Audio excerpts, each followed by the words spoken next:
Create a rectangle in the sketch. Choose rectangle by corner.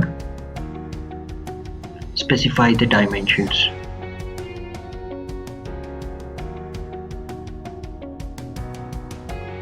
Select a circle. Coincide it with the edges of the rectangle.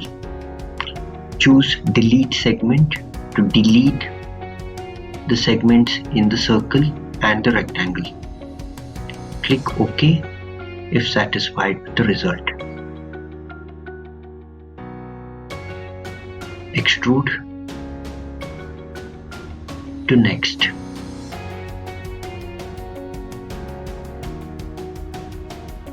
Specify the side 1 and side 2. Click OK.